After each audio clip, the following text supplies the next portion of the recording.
Hello and thanks for joining me. Today I'm going to be answering a question that you may well have asked yourself in the past. What does an estate agent actually do? Well, it's fair to say that agents get a bit of a bad rap, and it can sometimes feel that they get a large fee for doing very little, but there's more to their work than actually meets the eye, and that is why I think it's really important that you choose your agent carefully. Picking one that's a member of a professional organisation like PROPERTYMARK means that you're in safe hands, because PROPERTYMARK requires its member agents to stick to a code of conduct. It offers regular training to keep them up to date on constant changes in the law, and demands high standards to protect you and your money. We've popped a link below so that you can find your local PROPERTYMARK agent to help you sell or rent your property. And do please subscribe to this channel to stay up to date with all the latest property news and tips. Estate agents don't simply advertise property for sale, they also very much hold things together. They see the deal right the way through the conveyancing process, and that's a very important part of their work. But it all starts with the initial visit, when the agent assesses your home and recommends how much it should go on sale for, and generally describes their service. This is where their local knowledge and area expertise comes in, and they will have a good feel for what they believe is achievable. Good agents will be realistic. They won't simply opt for the highest price in order to try and entice your business.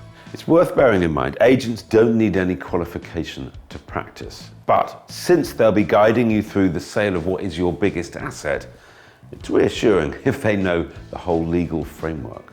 A level 3 qualification is equivalent to an A level, and a level 4 is equivalent to a certificate of higher education.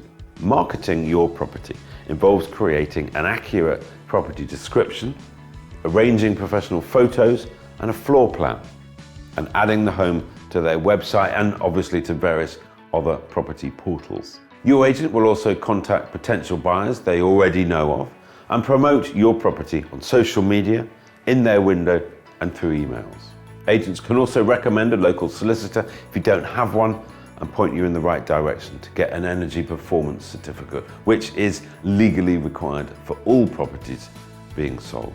So there is quite a lot going on at that stage. Hopefully all the marketing leads to interested buyers who want to view your home. Your agent then will liaise with them, arrange viewings, show prospective buyers around. They should be able to answer any questions about your home and will ensure that it is secure as they leave it and when the viewing's over if you're not there. So they run things on your behalf. They might also arrange an open house, which is when several buyers visit on any particular day and time, and they're all there at a similar time. All being well, once the offers start coming in, agents must take reasonable steps to determine the source of the offer, who that person is, where the money's coming from, the availability of the buyer's funds, and inform you. For instance, does the buyer need to sell before they can buy your property? Or do they have the finance ready and in place? Are they a cash buyer or using a mortgage plus deposit? And if so, do they have a mortgage in principle agreed and ready to go from a lender? Essentially, the agent has a duty to connect you with a serious buyer who is in a position to perform and actually buy your home. They will then act as the mediator and negotiator on your behalf. They must tell you about any offer, and they must go back to the buyer on your behalf and let them know whether you have accepted or rejected or what your reaction to their offer is. They'll act as the middleman if there is a counter offer and try to find an agreement between both parties. That's where they are brokering the deal. Of course, at the end of the day, they are working for you, so they're obliged to help you get the best offer possible. Agents should keep things moving during the sale and stay in contact with the seller and the buyer, and possibly the surveyor and the solicitor and everybody else throughout the whole process. Once you've accepted an offer, they'll issue what's called a memorandum of sale. That goes to you and your solicitor and all the parties involved. They are then on site to chase solicitors if something's taking longer than it should.